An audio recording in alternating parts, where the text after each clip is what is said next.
ஆப்பத்துக்கு mutton செய்ய போகிறோம். இஞ்சி பூண்டு ஒன்றும் அரைச்சிக்கிட்டோமா போமா. வந்து வெங்காயம் சின்ன வெங்காயம் வெட்டுறேன். இது தாளிக்கும் போது போடுவேன். 5-6 பொடியை தூக்கிட்டு வாங்க. இந்த கறியை வந்து மிஞ்சி போனால் 2 அலசு உங்களுக்கு சுத்தமாயினும்டா. அதுக்கு மேலே அலசினா கறி மட்டன் நல்லா இருக்காது. இஞ்சி பூண்டு அரைச்சது கசகசாவும் சேர்த்து அரைக்கலாம். கசகசா நல்லா இருக்கும். வெங்காயம் கொஞ்சம் போட்டுக்கணும். இதில் சின்ன வெங்காயம் பெரிய வெங்காயம் நல்லா ரோமானியம். இதையே நல்லெண்ணெய். இது வந்து கடல் எண்ணெய். 2 எண்ணெய் ஊற்றினா டேஸ்டாக இருக்கும்.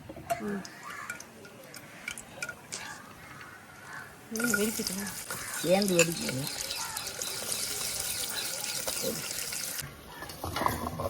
இப்போ பட்டை கிராம்பு ஏலக்காய் போட்டு வேகுது. இது 5.5 பெட்டி இருக்கு பேர். இதில் வந்து மிளகா பொடி, தனியா பொடி, சீரக பொடி, மிளகு பொடி, மஞ்சள் பொடி எல்லாம் இதுக்குள்ள இருக்கு. செந்நிறம் ஆயிடுச்சா? இந்த பாருங்க மிளகா பொடி போடுறேன். கிண்டு கிண்டி வச்சு மாமலா பொடி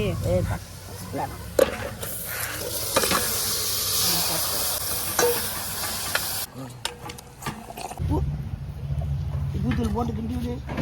3 தக்காளி நறுக்கிட்டியா? இந்த தக்காளியும் போட்டுட்டீல.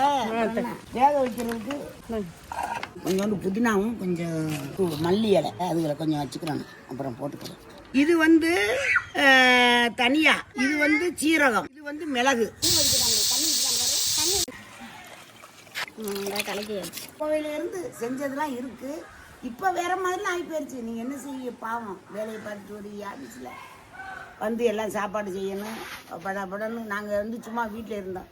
அதையே செஞ்சுக்கிட்டு செய்வோம். நீங்கள் இப்போ வந்து நிறையா பணம் சம்பாதிக்கிறீங்க. ஆஃபீஸுகள்லையும் ஐடிலையும் எல்லாத்துலேயும் பணம் சம்பாதிக்கிறீங்க. நாங்கள் வந்து கஷ்டப்பட்டோம். என்ன செய்யறது? அது எங்கள் தலையில் எடுத்து வச்சுட்டோமா? அடியில் வரல. அது இந்த குச்சி இது பண்ணி போச்சு, கலண்டு போச்சு. மசாலா ஊற்றி வைப்போமா? மசாலா ஊற்றுறேன். ஊற்று ஊற்றியாச்சா? அப்படியே கொஞ்சம் இன்னும் எல்லாத்தையுமே போட்டு விட்டா நல்லா இருக்குமா? பார்த்து போடுவோம். அது வேற போடு. பச்சை மிளகா போடணும். மல்லித்தலை புதினா கொஞ்சம் போட்டால் நல்லா இருக்கும். வாசனை நல்லா இருக்குமா? நல்லா இருக்கும். நல்லா இருக்கும் மக்களா. கரெக்டான கணக்கில் எடுத்துறோம். உதயகுடி பிறந்த ஊர். இது வந்து கரியானம் ஆனம். நாங்கள் ஆனம் தான் சொல்லுவோம். மீனானம், கரியானம், கருவாட்டானம். கல்யாணம் முடிஞ்சிருச்சு. பார்க்கவே அழகா இருக்கு. எல்லாம் நல்லா இருக்கு. சூப்பரா இருக்கு. இப்படி கறி குழம்பு வச்சு தேங்காய் பால் வச்சு குடிங்க. இருக்கு. அஸ்ஸலாமு அலைக்கும்.